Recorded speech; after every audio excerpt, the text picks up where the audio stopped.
Amen. Praise the Lord. Hallelujah. Tunay nga po napakabuti ng ating Diyos. Amen.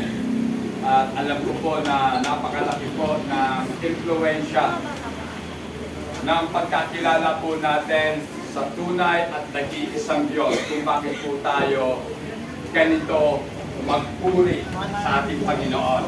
Amen. Sapagkat alam naman po natin na ang Diyos po natin ay nag-iisang Diyos lamang. Kaya dapat po natin na pupurihin at sasambahin siya nang mayroon po tayong pagkakaisa. Ngayon po umaga, bago po tayo dalako sa ating pong pananalaka, mag-aaral ng salita ng Diyos, tayo po muna yung manalangin. Panginoong Yesus, muli po, manipin at pupuri sa iyo at nagpapasalamat sa iyong pagkikihan, sa kapatid ng Panginoon. Salamat po sa pagkakataon na muli mo po kami pinagkalooban ng buhay at kalakasan upang ito, Panginoon, kasama ng aming mga kapatid ay aming pong papupurihan at pasasalamatan. Panginoon, dalangin ko po ang iyong pangunguna at paggabay habang kami po ay patuloy na makikinig at magpupulay sa iyong mga salita. Samahan mo po kami, Panginoon, at pangunahan. Ito po ang aming samo at dalangin sa iyong makapagyarihan at banal na pangalang Jesus. Amen. And amen. So ngayon pong umaga mga kapatid, atin pong pag-usapan how the truth of one God influence our lives. Paano ba ang katotohanan patungkol sa nag-iisang Diyos ay nag-influensya sa ating mga buhay. Amen. Alam ko po mga kapatid na nagkaroon po ng pagbabago ang buhay po natin dahil nga po sa pagkakilala natin sa nag-iisa at tunay na Diyos. Next po. The Bible clearly states that singularity and uniqueness of God.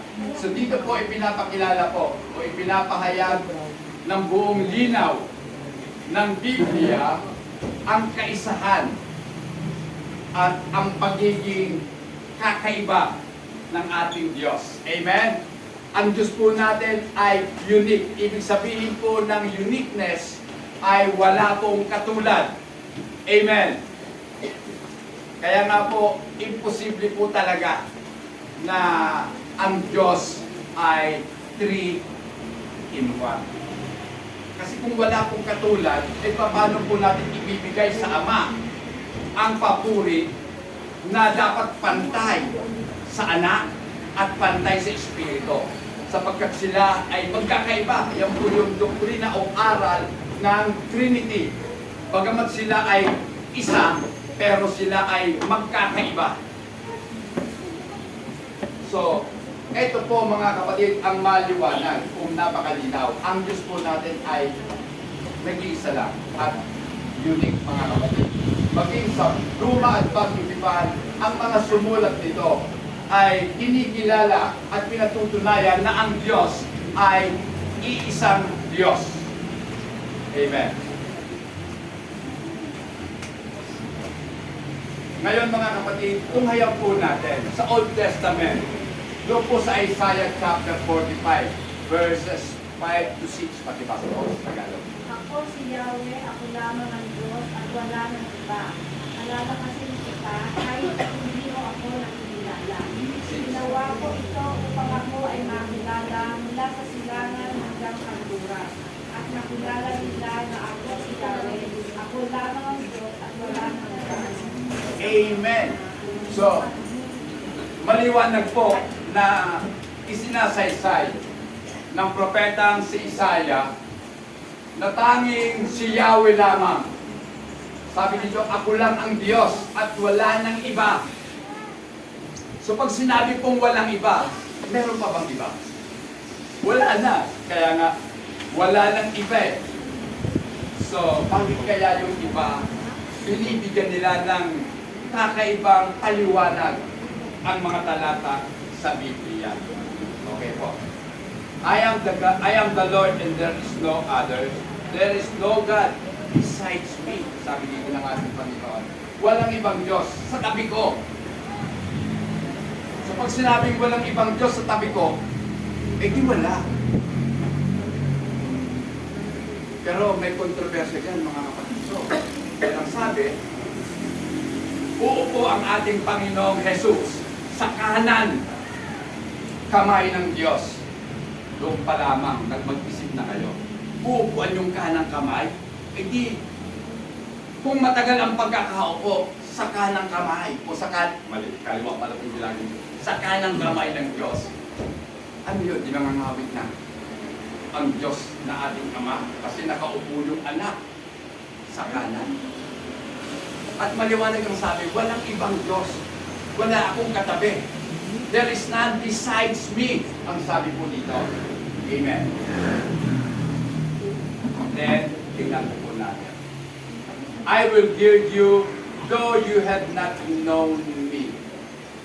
Pag sinabi kong girl, mga kapatid, tatalian kita, bagamat hindi mo ako kilala. Amen. So tatalian ka para hindi ka na makawala sa ating Panginoon. Amen? Verse 6, anong sabi dito? That they may know from the rising of the sun to its setting. Upang malaman nila mula sa pagsikat ng araw hanggang sa paglubog nito. That there is none besides me. Na walang katabi akong ibang Diyos. There is none besides me. So ano ito mga kapatid? There is none besides me. Pero ang Diyos ang nagsasalita. Amen. Tandaan po natin. Sana nakikita nyo ang gusto mong i-drive sa inyo. Nagsasalita ang Diyos. Ibig sabihin, kasama niya na. Sa pasimula pa lamang, yung kanyang salita. Amen. So yung salitang yun, mismo ang ating Panginoong Jesus na nakikilala natin. Gusto ko pong bigyan ng diin na ang pangalan po ng ating Panginoong Jesus may kahulugan. Sa Hebreo, ang pangalan Jesus ay Yehoshua. Ang ibig sabihin po nun, Savior. Amen. So yung pangalang Jesus means Savior, tagapagligtas. Kaya huwag po kayong maguguluhan mga kapatid. Dahil yun po ay mga pangalan. Pero yun po ay pangalan ng nag-iisang Diyos. Si El Elyon, yung pa rin po yung nag-iisang Diyos. Amen. Si Yahweh din yun. Hindi po sila magkaiba. Yung mga ngaral lamang ang nagbibigay ng pagkakaiba. Pero ang ibig sabihin ng may akda, nung totoong author ng Bible, isa lang siya. Maraming katawagan. Para bang tayo, di ba, pag ikaw ay matulungin, ang tawag sa'yo, ay si ano? Matulungin yan. So doon ka nakilala sa pagiging matulungin mo. Sa pagiging mahinahon mo. So madaming mga katangian. At sa mga katangian yan, dyan nakikilala ang ating Panginoong Diyos. Tulad ng sinabi kanina ng ating tagapagturo sa Sunday School. Diba? Si Yahweh, El Shaddai. Sino si El Shaddai? Ibig sabihin ko ng El, Diyos, Shaddai, makapangyarihan. So, si El Shaddai ba saka si Lord or si Yahweh magkaiba? Hindi. Isa lang yun. Si Yahweh ba saka si Jesus Christ magkaiba? Isa lang. Amen.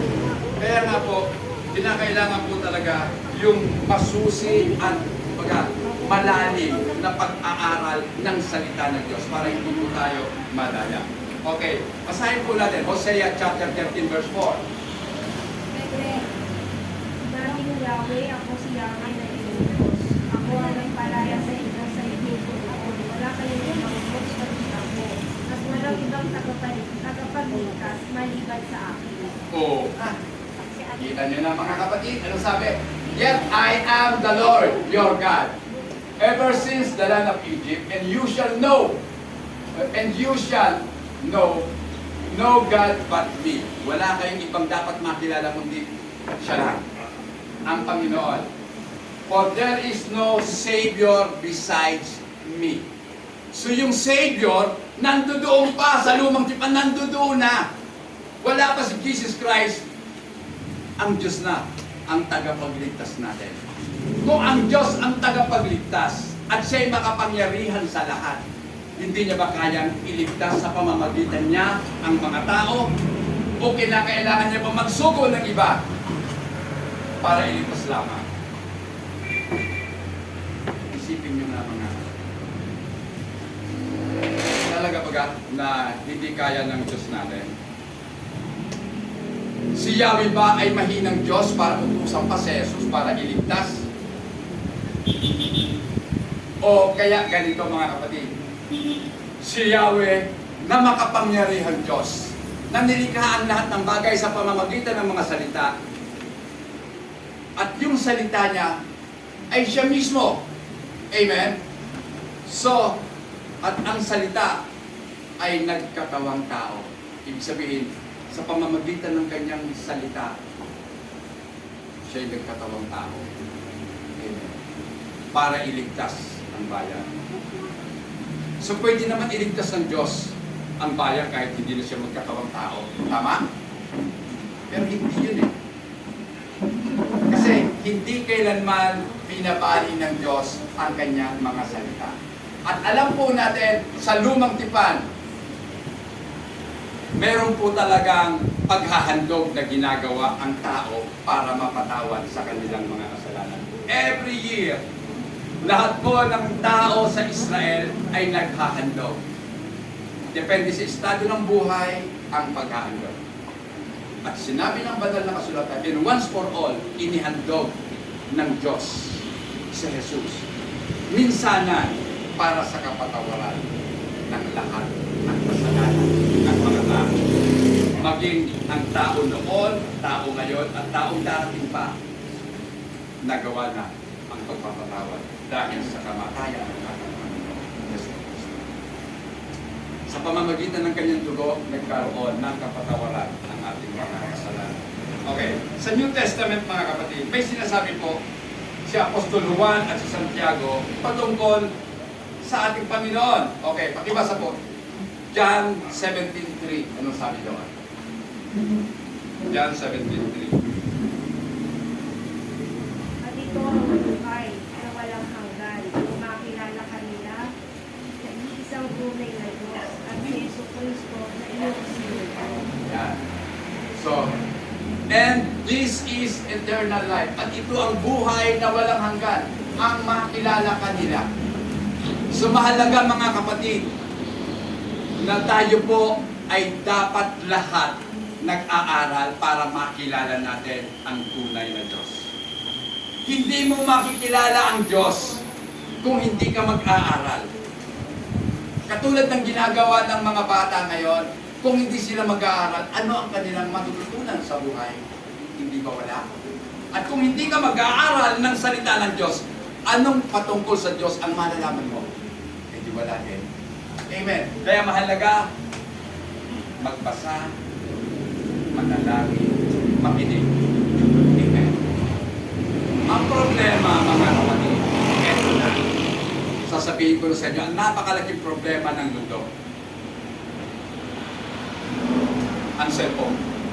Malaking problema ng buong mundo ang cellphone.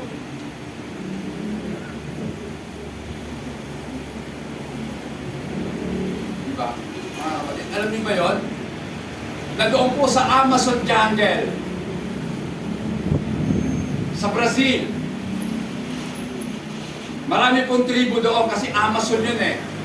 Rainforest yun. Wala pa talaga, kukunti pa lang ang pwedeng pumasok doon. At pag pumasok ka doon, pag nakita ka ng mga tribo, malamang patayin ka nila. Kasi kakaiba ka. Pero, nung magkaroon po sila ng satellite signal, kasi wala naman doon mga signal na nagkatayo ng mga tower. Paano kung magkatayo ng tower sa kagubatan? So, ang cellphone nila doon, satellite signal. Starlink, Brother Van. Kanino yun? Kay Elon. Magkaroon sila ng ganitong site Binigyan sila ni Elon Musk para daw mabago ang buhay ng mga tribo. Alam niyo ba ang nangyari? Nabago nga. Yung dating masisipag na mga tao sa tribo, naging mga tamad. Tama ba? Dahil sa cellphone, naging tamad ang mga tao. Sa pagiging advance ng ating transportasyon, ang tao ngayon ayaw nang maglakad. Diba? Sasakay na lang. Mula dito hanggang bayanan, sasakay ka pa. Hindi ka pa nusuklan. Mama, sukli ko, bababa na po ako. Samantalang noon, alam ko yan. Kung ilang kilometro, para mag-aral ang mga bata, ilang kilometro ang kanilang nilalakad. Nakachanelas pa, o kaya nakayapa. Ganoon kasipan. Totoo may pagbabago, pero ang pagbabago patungo sa pagkawasak. Amen. Kaya pag hindi ninyo sinaway ang mga anak ninyo, patungkol sa cellphone na yan, yung cellphone na yan, ang wawasak sa kinabukasan. At hindi lamang kinabukasan ng anak nyo, ng buhay ng anak nyo. Tandaan nyo ang sinabi ko, maaalala nyo ako kapag nangyari na. Amen. Diba? Wala na kayong ginawa. Dati, ang saya-saya pa ng pamilya. Tama? Meron ka ng transistor radio, pag oras na ng simata, o kaya mga drama, nakikinig na lahat. O, pero pwedeng gumawa. Kasi hindi naman pinapanood yun, pinakikinggan lang. Diba? Yung mag-anak, sa isang sulok, nagkakatipon sila, nakikinig ng drama. Pero ngayon, kaya ang buhay din noon, madrama na rin. Pero ngayon, iba na. Diba? Dahil sa cellphone, nagkanya-kanya na. Amen. Nasaan yung sinasabi na yung malalayo pinaglalapit, pero ang katotohanan, yung malalapit, pinaglalayo ng cellphone. Ngayon, gugustuhin niyo pa ba ang cellphone? Magkano bili nyo ng cellphone nyo? Pastor, ano to eh? Apple to. Apple ka pa dyan. Ano mayroon ng Apple? Nawala ang Samsung. Nawala ang Oppo. Ano yung pinakamurang brand? Cherry. Yun, si Cherry. Anong meron si Apple na wala si Cherry? Pareho naman sila prutas, di ba? Apple, cherry. Malaki nga lang si Apple, pero pareho ang kulay nila. Red. Oh. Anong kaibahan? Parang relos lang yan. Ano ang kaibahan ng Rolex? Sa Casio. Sa Casio, peke pa. Casio na nga, pineke pa. Magkano? 100 lang, pastor. O, di ba? 100 lang. Dapat inaalam natin ano ba ang purpose ng isang bagay. At doon po tayo papasok sa layunin. Bakit may cellphone? Ang layunin doon para may makausap ka. Tama? Kasi pangit naman yung dala-dala yung telepono nung hindi ka apply pa. Paano kung malayo ka na? Kahit may tawag ka, babalik ka. O, di ba? Samantalang pag cellphone, pwede na lang kausapin mo kahit naglalakad ka. Pero, eto na. Dapat ang cellphone regulated ang paggamit. May nabasa nga ako doon. Isang negosyante sabi niya, kinakailangan sa isang negosyante, ang paghawak ng cellphone, 1 hour lang a day. Kaya ba? Kung may appointment ka sa akin, pumasok ka o tumawag ka within that hour para mapapagulong ka. Pag lumagis ka na. Discipline na lang naman yun. Tama. Para pagkain lang yan. Anong oras pwede kang kumain? Tama? Pero dapat i-regulate mo ang oras ng pagkain. So, balik tayo sa topic mga kapatid na layo yata pa. James 2:19, pakibasa. Napapalataya ka na ang Diyos ay isa, diba? Mabuti naman, ang mga demonyo man ay sumasampalataya at nanginginig man. O, di ba? So, sumasampalataya ka, naniniwala ka na meron lang isang Diyos. Mabuti yung ginagawa mo, tama ka. Kasi maging ang demonyo man naniniwala na meron lang iisang Diyos. Ano ang kaibahan ng demonyo sa kanilang tao? Ano ang kaibahan? Ang demonyo, hindi sinusunod ang Diyos. Pero ang tao na nakakilala sa tunay at nag-iisang Diyos, sinusunod ang Diyos. Parehong nakakaalam ng isang Diyos. Pero yung isa, hindi sinusunod. Ibig sabihin, hindi naniniwala sa Diyos. Kasi kung naniniwala ka, susunod ka sa Diyos. Sinabi ng Diyos, gusto kong mapakinggan ang boses mo. Sa paano para? Mag-pray ka. Di ba? Sino ang nananalangin? Ang tanong. Sagot? Sino ang nananalangin para marinig ng Diyos ang kanyang tinig at para tumugon ng Diyos sa kanyang mga karahinan? Diba? Yun lang nakakatawa. Na ang Diyos nagagalak na mapakinggan ang ating mga salita o ang ating tinig. Okay, next. We believe in the one true God. Naniniwala po tayo sa nag-iisang tunay na Diyos. Bakit nag-iisa? Kasi isa lang ang tunay. Totoo po yun, maraming mga Diyos. There is a multifaceted God that this world knows. At itong mga Diyos na itong sinusunod ng sanlibutan, ito na yung kanilang dinadalanginan. Galing po ako doon, kaya alam ko, di ba? Pupunta ka kay Virgen Maria. Doon sa Baclaran. Di ba? Luluhod ka mula sa pintuan patungong altar. Nagmamakaawa. Pinang-awa. Mahabag ka sa akin. Kasi Mother of Perpetual Health, di ba? Sabi nila, Mother of Perpetual Health. Saan nakuha yan, mga ganyang mga salita? Di ba? Naalala ko pa nga, tinuruan kami dati ng lola namin sa kanang nanay namin. Yung kantang, Mother of God. Sabi ko, ngayon ko na naintindihan, ang Diyos pala may mother. Di ba? Pagkakaalam ng buong simbahang Katolika Romana, si Virgen Maria ang ina ng Diyos. Eh kung may ina, hindi may lola at lolo. Tama? Kasi saan ang galing yung nanay nila? Walang kakapasabi ni Yolo. Mali. Pero maliwanag sinasabi na ang demonyo man alam na meron lang iisang Diyos. Ngayon, eto na po tayo. He has no rival. Itong nag-iisang Diyos na ito, wala po siyang karibal kasi nag-iisa lang siya eh. Tama?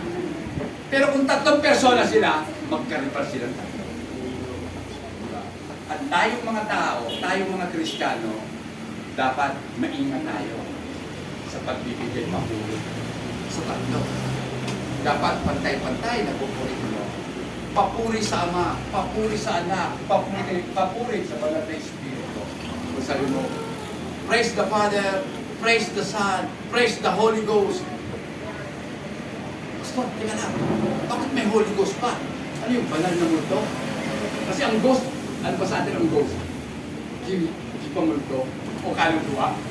O. Hirap, no? Espiritu po yun. Ang Diyos ay Espiritu. Okay. So, dahil nga po walang karibal ang nag-iisang Diyos. Kaya nga, ito po yung bintahe ng nag-iisa. Ano ba ang advantage ng nag-iisa? Wala kang katulad. At bukod doon, wala kang karibal. Amen? Naniligaw ka sa maganda at dami mong karibal. Pero ligawan mo yung hindi maganda. Mag-isa ka lang. O di mo, ko, wala akong karibal. So, kahit iwanan mo pa yan dyan, walang dadampot. Amen? Walang dadampot. Kasi wala eh. Masamang ugali, kaya walang magdadampot doon. Amen? Hindi ko po sinasabing masama ang mukha, masama ang ugali, kaya walang dadampot. Kasi, kahit na masama ang ugali, pag ang tao tumitingin sa panlabas, marami pa rin dadampot doon. Diba? Kasi ang ganda-ganda pa na. Pero nung magubad ng damit niya, nako po, ang pangit. Ibig sabihin, nung pumupas na ang ganda, ang pangit pala ng ugali niya. Amen. So ito pong Diyos na ito, na walang katulad, walang karibal, siya po ang ating tagapagligtas. He is our Savior, our Redeemer. Siya po ay nakaluklok sa trono ng kaitaas-taasan, higit pa sa mga trono ng mga hari ng sanlibutan. Siya po ang lumikha ng lahat ng bagay. The Creator of everything. Next po tayo. His oneness and uniqueness affects the very core of our life.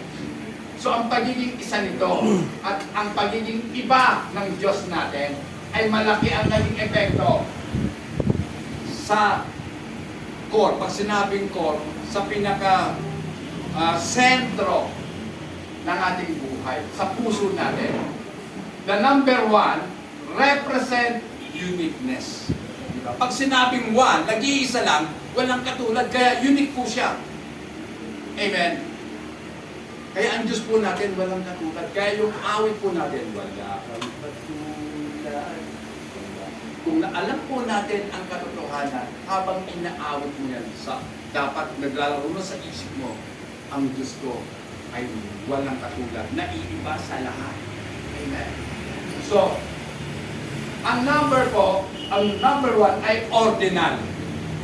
So, pag sinabing ordinal number, it denotes primacy. Pag sinabing number one, una ka sa lahat. Amen? Bago magkaroon ng number two, number one muna. Kaya una sa lahat. Prime. Supreme. Amen? Then sovereign. Pag sinabing sovereign, makapangyarihan sa lahat. Then divine completeness or perfection. Pag sinabing number one, kompleto ka. Amen. Dahil wala nang iba pang kasunod eh. We Christians recognize one as symbolical to the true God of the Bible. One also symbolizes leadership, strength, focus, intention, and confidence. Tandaan po natin, pag sinabing one, ito po'y tumutukoy sa leadership, sa pamumuna. Siyempre, number one yan. Dapat siya ang una. Amen?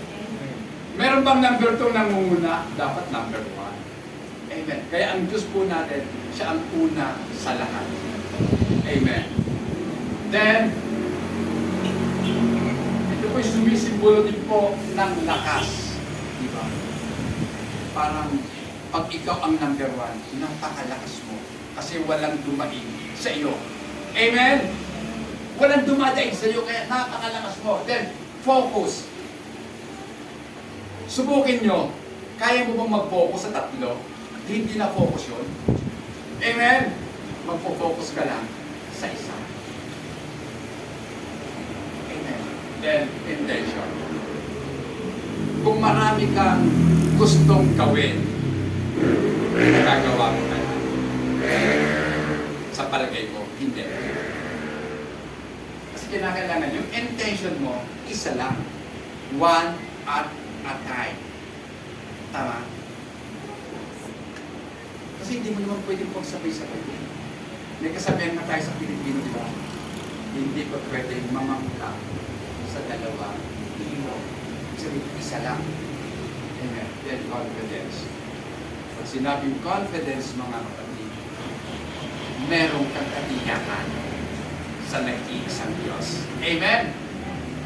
So ang katiyakan po natin, hindi sa maraming Diyos. Kasi hindi mo naman alam kung sino sa kanila ang pwede mong pagtiwalaan. Kasi madami sila. Pero salamat sa Diyos. Sa paumpisa pa lamang ng ating pong pananampalataya, nagpakilala na kaagad siya na siya lang ay nag-iisang Diyos. Next po tayo. Amen. So, ito po yung mga areas na apektado ng pagkakilala po natin sa nag-iisang Diyos. Kumbaga, nandito po sa area ito ang malaking impluensya ng pagkakilala mo sa nag-iisang Diyos. Kasi ang topic po natin, how the truth of one God influence our lives. Papaano na-impluensyahan ng katotohanan ng iisang Diyos ang ating mga buhay. So, umpisahan po natin, number 1, sa ating pong relasyon. In our relationship. Okay. God is our ultimate and highest priority. Dahil nga ang Diyos po natin ay iisang Diyos, kaya siya po yung pinaka-prioridad natin sa buhay na ito. Amen? Kaya nga po kahit na masamang pakiramdam mo, kung talagang priority mo ang Diyos, gagawa ka at gagawa ka ng paraan. Ano yon? Siyempre mananalangin ka, Panginoon. Bigyan mo po ako ng lakas. Bigyan mo po ako ng kagustuhan. Kasi kahit malakas ka, kung wala ka namang desire sa puso mo na sasamba ka sa Diyos, wala rin yun. Kasi ang lakas, sumusunod lang sa desire ng puso natin.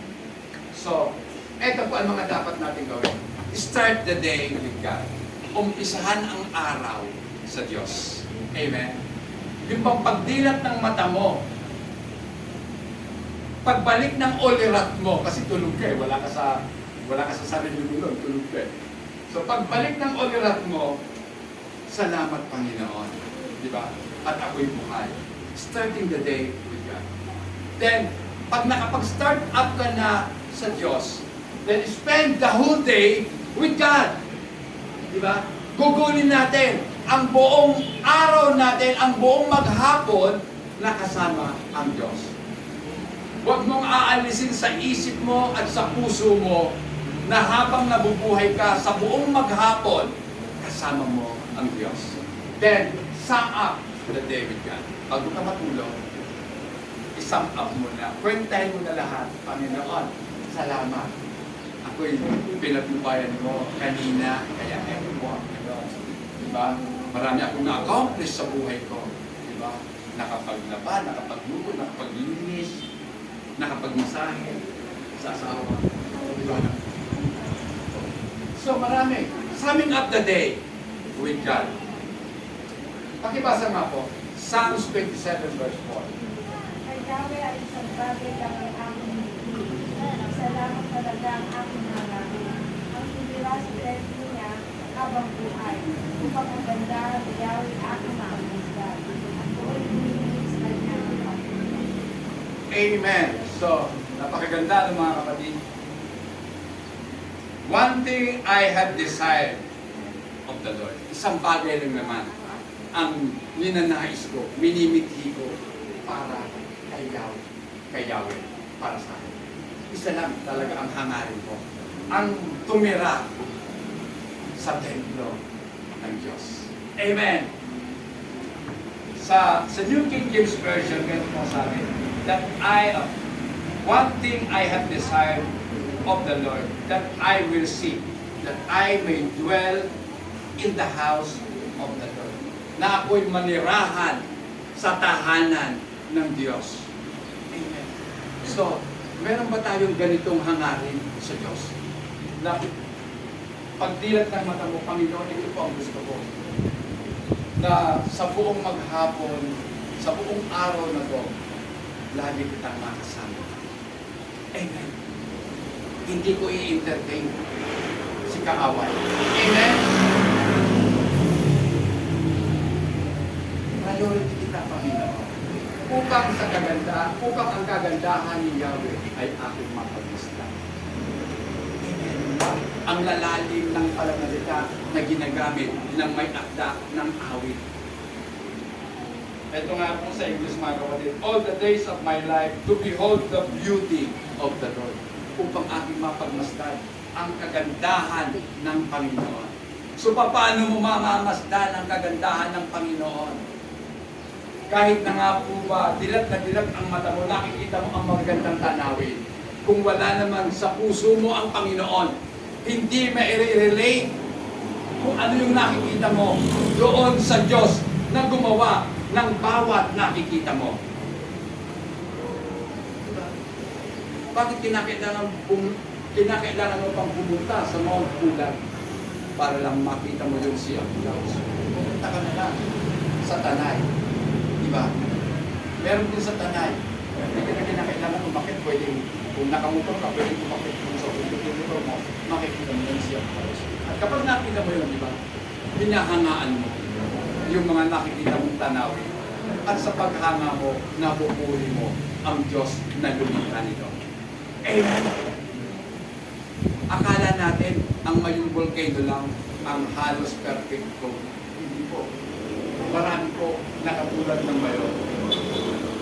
Nagulat nga pa ako. Habang pinanonood ko po yung isang Christian artist, para meron kasi silang meron silang kinover ng grupo niya outdoor.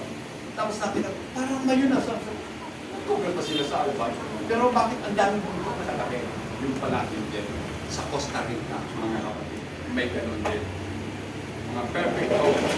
So, nakita ko nga po siguro mga 4 o 5 bundok na katulad po ng Mayon. Pero ang Mayon, almost perfect. Talagang matulis. Pero ganun din po. Cold. Okay, so mapupuri mo talaga ang Diyos, mga kapatid. So yung relasyon natin sa Diyos, nagkaroon ng malaking, ng malaking pagkakaiba. Dahil nakilala natin ang tunay na Diyos. Pinahalagahan natin ang nag-iisang Diyos. Okay. Number 2, na area ng buhay natin na nabago nung makilala natin ang Diyos at na-impluwensyahan ng Diyos na ito ang buhay natin ay ang ating mga pagmamahal. Kung paano tayo magmahal ng kapatid. God is our ultimate and highest priority. Dahil nga po dito, masasabi natin na ang Diyos na talaga ang pinaka-highest love natin. Amen? Hindi lang nag-i-amen. Amen. Hindi niyo pa mahal ang Diyos. Dapat nga number 1 siya. Siya yung top priority natin ng ating pagmamahal and affection. And should be loved before all other things. Dapat natin siyang mahalin bago mahalin ang ibang mga bagay. Dapat number 1 ang Panginoon. Pakibasa, Matthew 22:37. Sumagot si Jesus, ibigin mo ang Panginoon mong Diyos ng buong puso mo, buong kaluluwa mo, at buong pag-iisip mo. So, ito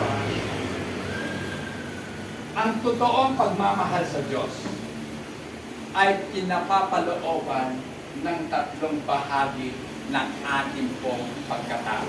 Una, buong puso. Itong puso natin, buong buo, dapat ang pagmamahal sa Diyos.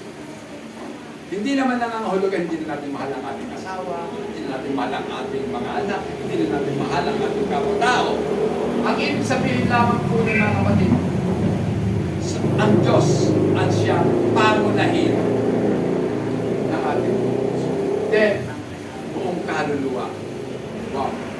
Ito na po yung bahagi ng espiritu ng tao. Kasi yung puso mo, physical. Amen?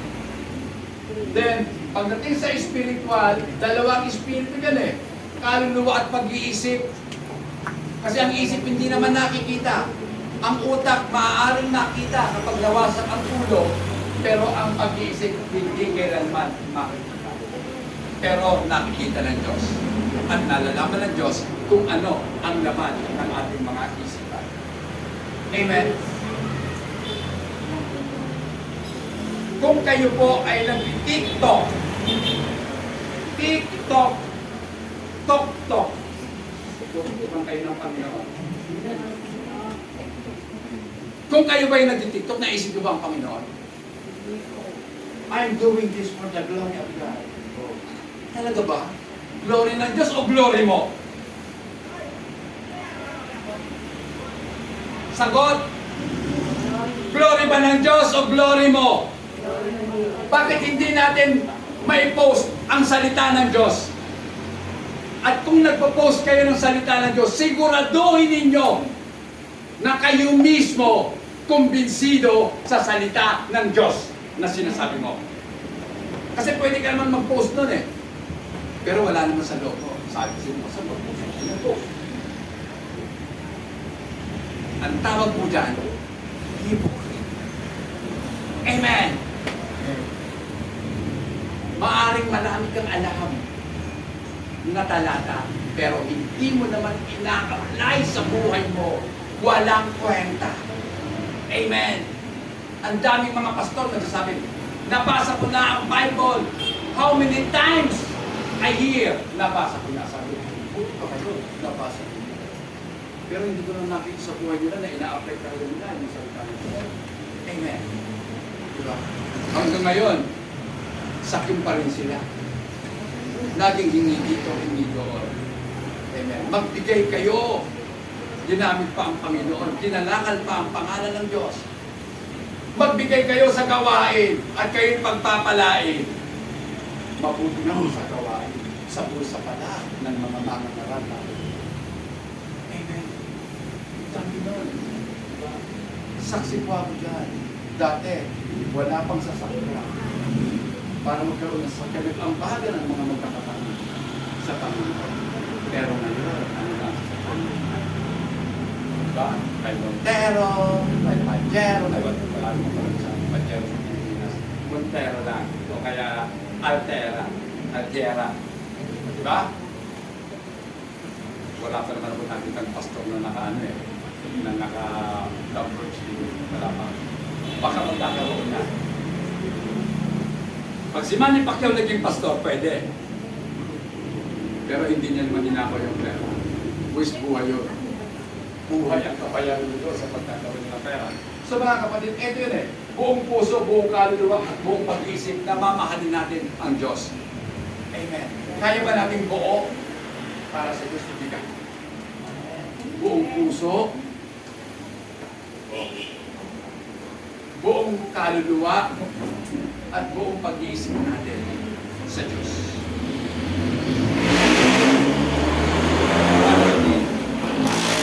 How can we love the Lord? Paano ba natin mamahalin ng Diyos? Next na tayo. How can we love the Lord?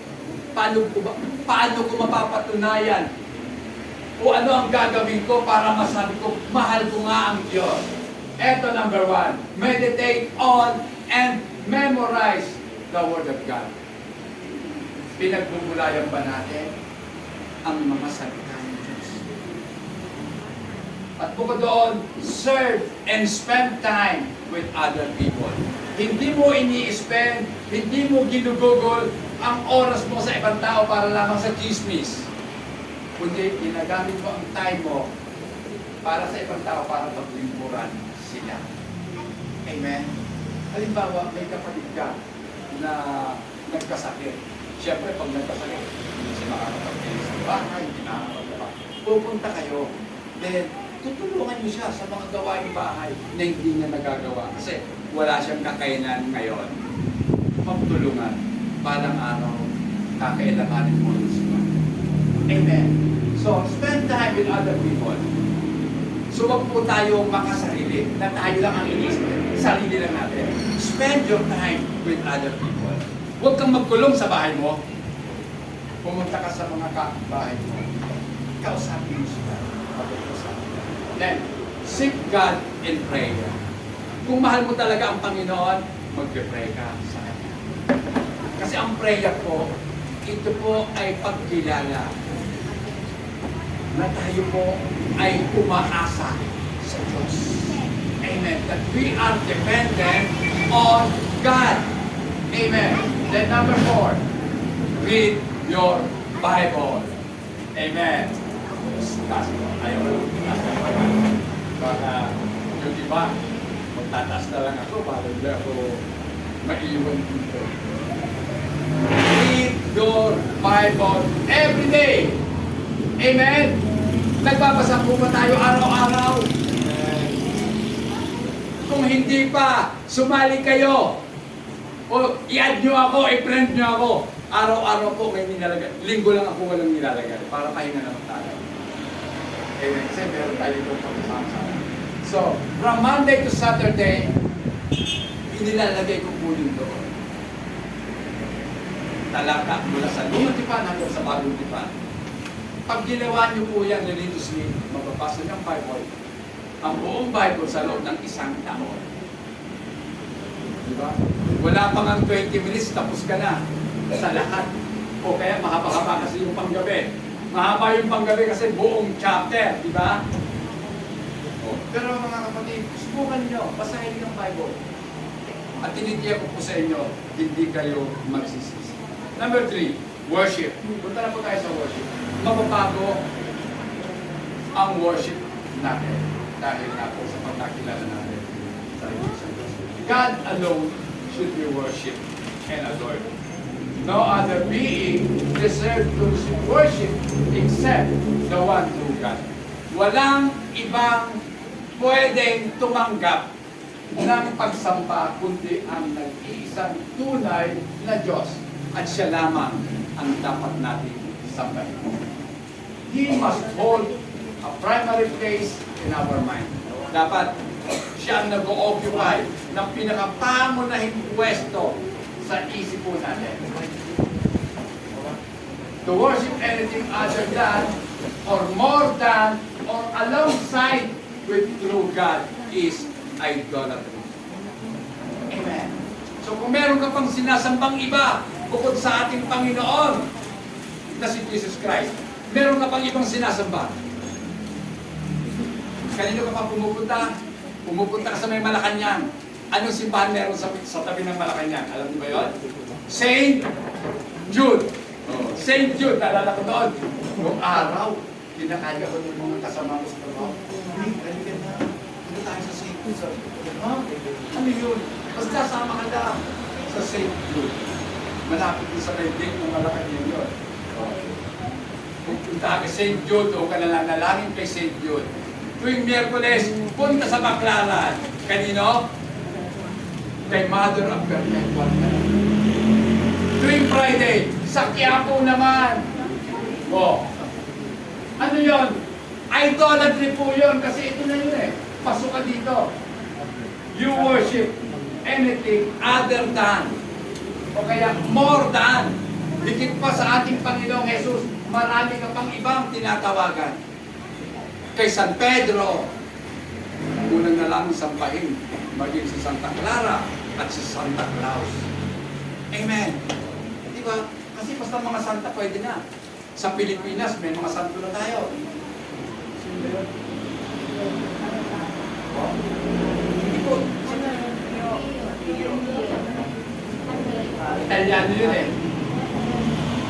Hindi sino yun? Isang sayang. San Pedro Calungsod, si Pedro Calungsod, di ba? Ang ginawa pa ng modelo nung nag-umpit ng yung basketball player. Si Tubig. Alam niyo ba yun? Oh. Kasi wala namang picture nung araw eh, di ba? Alam ko Pilipino, dalawa na o tatlo ng Pilipinong santo. Kasi, ang santo kasi, sa Katoliko, kina-canonize. Ibig sabihin, nagpakita ng himala, papatunayan niya ng mga ilang tao para matawag siya santo. At kinakailangan siyang dasalan para kung natupad yung mga dasal, sinusulat po yun, pinapadala sa Roma, pag-aaralan ng Roma. Pero sa Biblia, lahat ng mga sumasampalataya sa ating Panginoong Jesus ay tinatawag na mga santo. Magkaiba ang laki ng pagkakaiba. Ang santo sa Katoliko, dedo. Ang santong tinutukoy ng Biblia, nagbubuhay. Mga buhay. Amen? We are the living saints. Tayo po yung mga living saints. Nabubuhay na mga santo. Amen. Gusto nyo yun? Santa Joan, Santa Loida, o di ba? Hindi nag-growth, ay Santissima Trinidad. Ano yun? Sa baptismal yan. Holy Trinity. Okay. Alongside, di ba? Para makasiguro, bukod kay Jesus Christ, may mga panigurado pa sila. Para makasiguro tayo, dalangin din tayo, maglagay na tayo kay Mary. Kasi, syempre, malakas yun eh. Nanay ni Jesus yun. Kung anong sabihin ng nanay, susunod yung anak. Narinig nila ba yun? May pare akong narinig yan eh. Nakatawa ka na sa grabe ka, pare. Una-una, mali na agad. Sabi ng Bible, huwag niyo tatawagin na ama nyo ang isang tao. Pwede sa tatay nyo talaga. Amen? Pero bakit ang mga pare? Kung papatawag na father. Igugin nyo yan. Hindi pwedeng tawagin na father yung iba. Bukod sa tatay. Hanapin nyo. Biblical verses. Makikita nyo na. So, mga kapatid, pakibasa nga po, John 6:4. Ay, 44 po yan, hindi yan 4. John 6:44. Walang makakalapit sa akin. Yun. Dahil siya sa akin ng Ama na nagsugo sa akin. At ang lumalapit sa akin ay hindi ko bubukayin sa ulo. So, walang makakalapit sa Diyos, maliban na siya'y palapitin ng Diyos sa Kanya. Amen. So, ibig sabihin, walang tao na pwedeng lumapit sa Diyos ng mag-isa at pusa. Amen.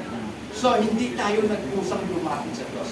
Ang Diyos ang nagpalapit sa atin. Amen. Maliwanag ang sabi. Walang makakalapit sa akin, lupan na rin siya sa aking Ama. So, dadalhin ka pa talaga ng Ama kay Jesus Christ. At ito, at ang lumalapit sa akin ay muli kong bubuhayin sa mga huling araw. So lahat ng lumalapit kay Jesus Christ, bubuhayin niya sa huling araw. Amen. So, napakaganda mga kapatid. Hindi po ba? Then, ito po. Basahin din po natin. John 4:23-24. Bakit dumarating nga ang panahon at ngayon na ang mga tunay na sumasamba sa Ama ay sasamba sa Kanya sa Espiritu at sa Kanya. Sapagkat ganyan ang tuloy na pagsamba ng nais ng Ama. Ang Diyos ay Espiritu at ang sumasamba sa Kanya ay dapat siyang sabayin sa Espiritu at sa Kanya. So mga kapatid, dapat sambahin ng Diyos. Sapagkat siya ay Espiritu, dapat sambahin siya sa Espiritu. So ano ba ang ibig sabihin niya? Ang iniisip ko dati noon, na kinakailangan para masamba ang Diyos sa Espiritu, kinakailangan iwaksi mong lahat ang mga pages na alam na patungkol sa Diyos, mga lamawan, urahin mo na sa Espiritu. Pero mali pala ako. Alam niyo bakit? Ang tinutukoy po nito, sasambay natin ang Diyos sa Espiritu. Yung Espiritu mismo natin, ang siyang sasamba sa Espiritu ng Diyos. Amen. Kaya minsan, yung boses, yung salitang lumalabas sa bibig mo, ikaw mismo, na matino ang isip, hindi mo na maintindihan. Bakit? Kasi yung Espiritu mo ang sumasamba sa Espiritu ng Diyos. Hindi mo naman kinakailangan maghanap ng ay paki-interpret ngayon, walang ganon. Hindi naman tangson, hindi speaking in tangson. You are praying in the Spirit. Nagdadasal ka sa Espiritu. Kadalasan nagagamit ko yan sa pagdadasal ka. Kapag nalagpasan po natin yung ating kaisipan. Kasi ako po naniniwala na pwede mong malagpasan yung kakayanan mo mag-isip at makakapagpanalangin ka sa Espiritu. Amen. Nalalagpasan yung katinuan ng tao. Hindi ibig sabihin na nabaliw na tayo. Hindi po. Ibig sabihin, nasa Espiritu na tayo. At tayo nagkadasal sa Diyos. Amen. Alam niyo mga kapatid, napakasarap kapag naranasan niya. Amen. At kaya nyo manalangin ng mahabang oras o o mahabang minuto dahil kayo'y nasa Espiritu. So, this is the nature of true worship. Yung pong pagsamba sa Espiritu, ito po yung nature talaga ng totoong pagsamba. Then, truth. We can have confidence that all the compelling gods of other religions outside the biblical Christianity are utterly false. So tayo po ay buong pagtitiwala na magsasalita na lahat po ng mga nagpapaliksahang mga Diyos ng ibang relihiyon labas sa biblical Christianity is utterly false. Bakit? Bakit ko binigyan ng din yung biblical Christianity?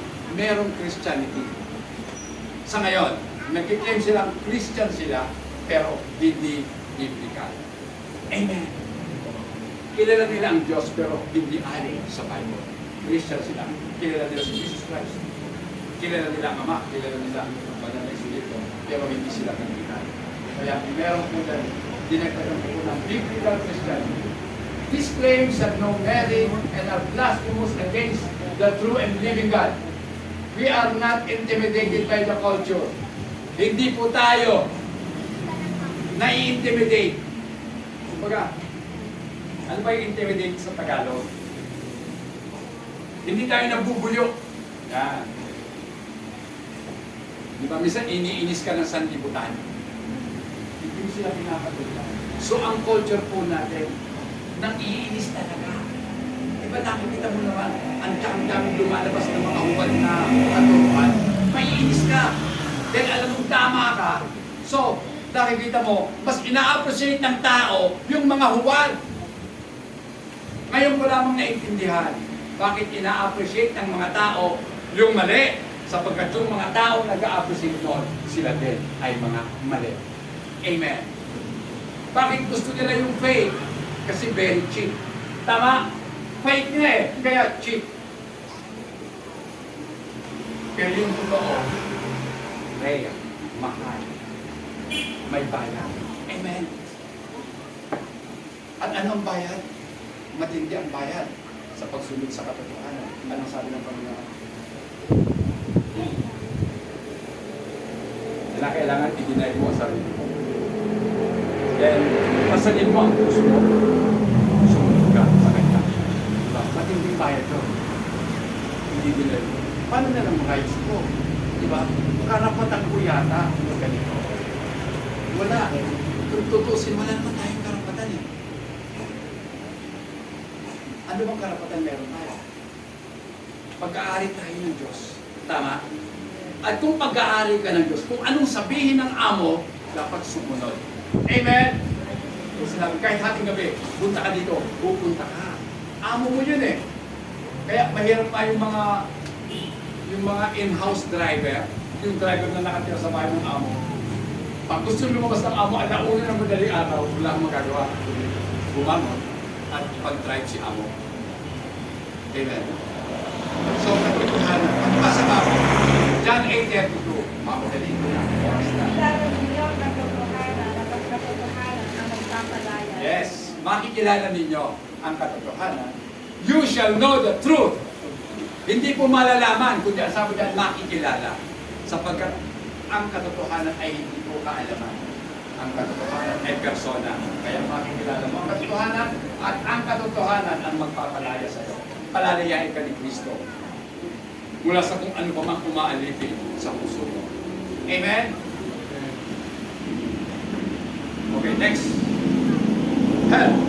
Mababago ang ating pagtingin sa pinanggagalingan ng tulong dahil nga po nakilala natin ang katotohanan patungkol sa isang Diyos. Our ultimate source of help is God alone. Walang ibang pinanggagalingan ng tulong natin kundi ang Diyos lamang.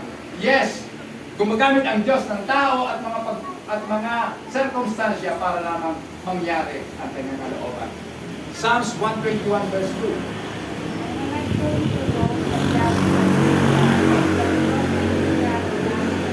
Ang hangad kong tulong, pag sinabing hangad, ang gusto kong tulong kay Yahweh magmumula. Amen. Sapagkat kapag ang Diyos ang tumulong, walang panunumpa. Amen? Ang tao pag tumulong, pag kayo nagkagalit na, katakot-takot na sumpa, ang aabot mo na. Katakot-takot sumpa. O naman, kung para sa mga anak mo, kung hindi dahil sa akin, wala kang anak na titulado. Sakit doon. No. Pero ang Diyos, hindi kayo nanumpa. Hindi ko sinasabi ng Boy, bakit hindi mo ako sambahin? Ako nagbigay buhay sa'yo. Nung nagkasakit ako, nagpagaling sa'yo. Yung hangin na nilalangan ko, at hilihingan ko, kaya naman galing sa akin. Pero ang Diyos kaya naman, hindi natin mariwala ng ganyan. Amen.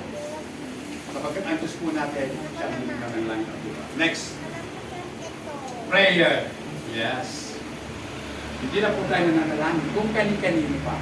Amen. God, listen carefully and cry as you go. Mataimtim niyang pinakikinggan bawat daing ng kanyang mga tao o ng kanyang mga anak. He knows everything in us. And He has all the power to respond to whatever our needs is. Diba? Pakibasa po. Proverbs 15, verse 29.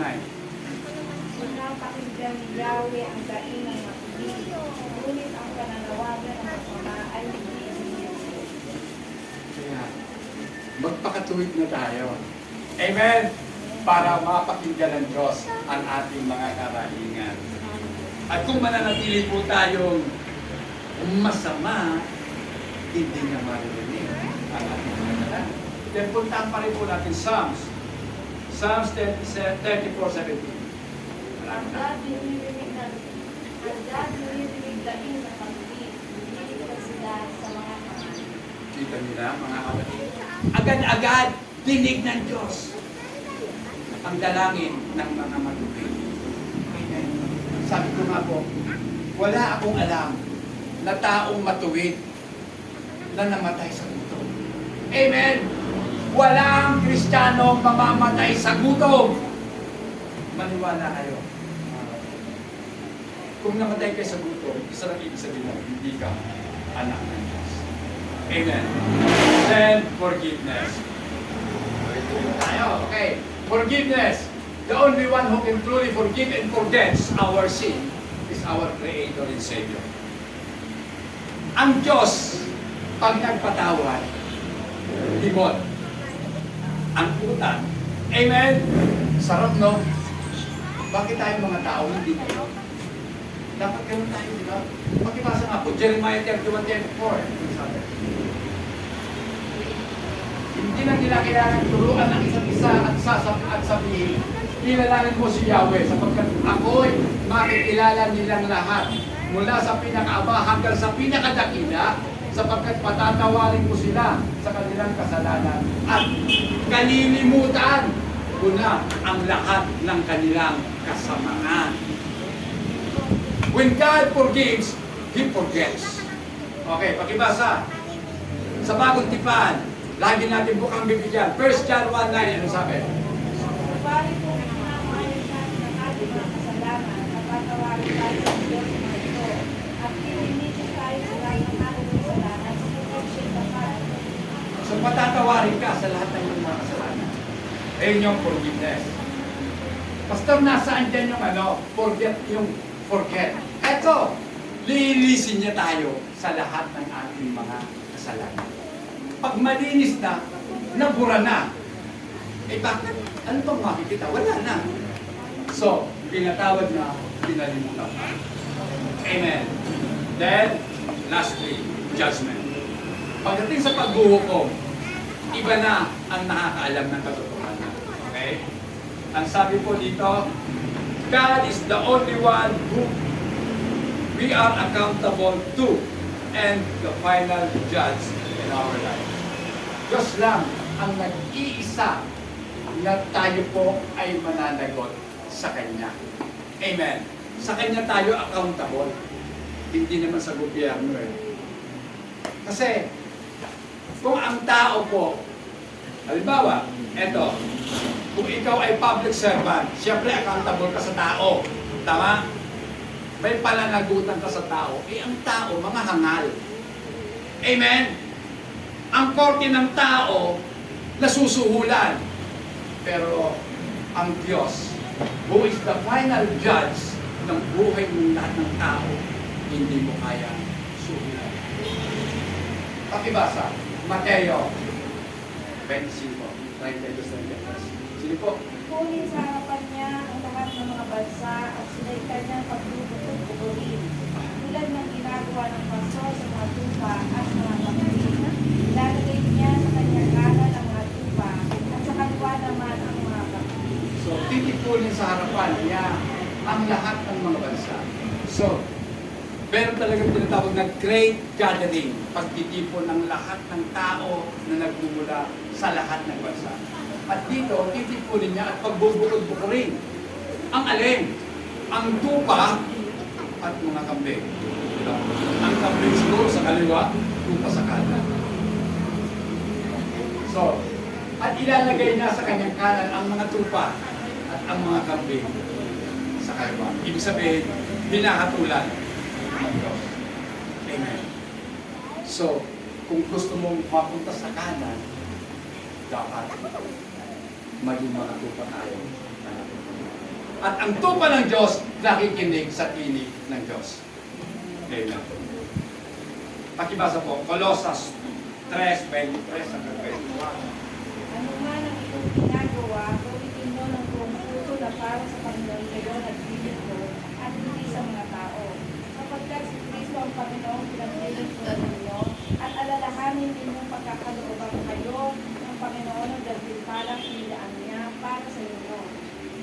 So, sa bawat paghatol, siyempre, merong hatol na iginawal. Tama? Sa mga nagkasala, kaparusahan. Sa mga naligtas, ayun na, gantimpala. Amen? Anong gantimpala ang gusto mo? At ang gantimpalang ito'y nakasalalay sa kung ano ang ginagawa mo para sa iyo. Amen. Yun lamang po ang mahalaga. Yun lamang ang may kwenta. Kung ano yung ginawa natin para kay Kristo, yun lamang po ang merong halaga. Then conclusion na tayo. Okay. The truth of oneness and uniqueness of God as revealed in the pages of Scripture powerfully exposes us and highly influence our way of thinking. Wonderfully shape us into what God intends us to be. Yung mga katotohanan na meron lamang tayong iisang Diyos at kakaibang Diyos ay nahayag sa mga pahina ng banal na kasulatan. Ang mga ito ay nag-expose sa atin pagkatao. Diba? Kasi inilagay tayo sa liwanag. Diba pag nasa liwanag ka na, alam mo na kung madumis ka. Alam mo na kung nasa mali kang kalagayan. So, ini-expose ito lahat ng kung ano tayo. Then, hindi ka lamang i-expose ng truth na ito, ng oneness of God, kundi maging yung pag-iisip po natin is highly influenced by the kind of dahil kung merong iisang Diyos, meron lang iisang buhay. Amen? At itong buhay na iisa dapat ipaglingkod mo sa nag-iisang Diyos. Yun po ang huhubog sa ating mga kaisipan, mga kapatid. Kung ano tayo magiging, alam ng Diyos at siya lang ang nakakaalam kung ano ito. Ang magagawa lang natin, sundin natin kung ano ang kalooban natin. Tumayo po tayong lahat, mga kapatid.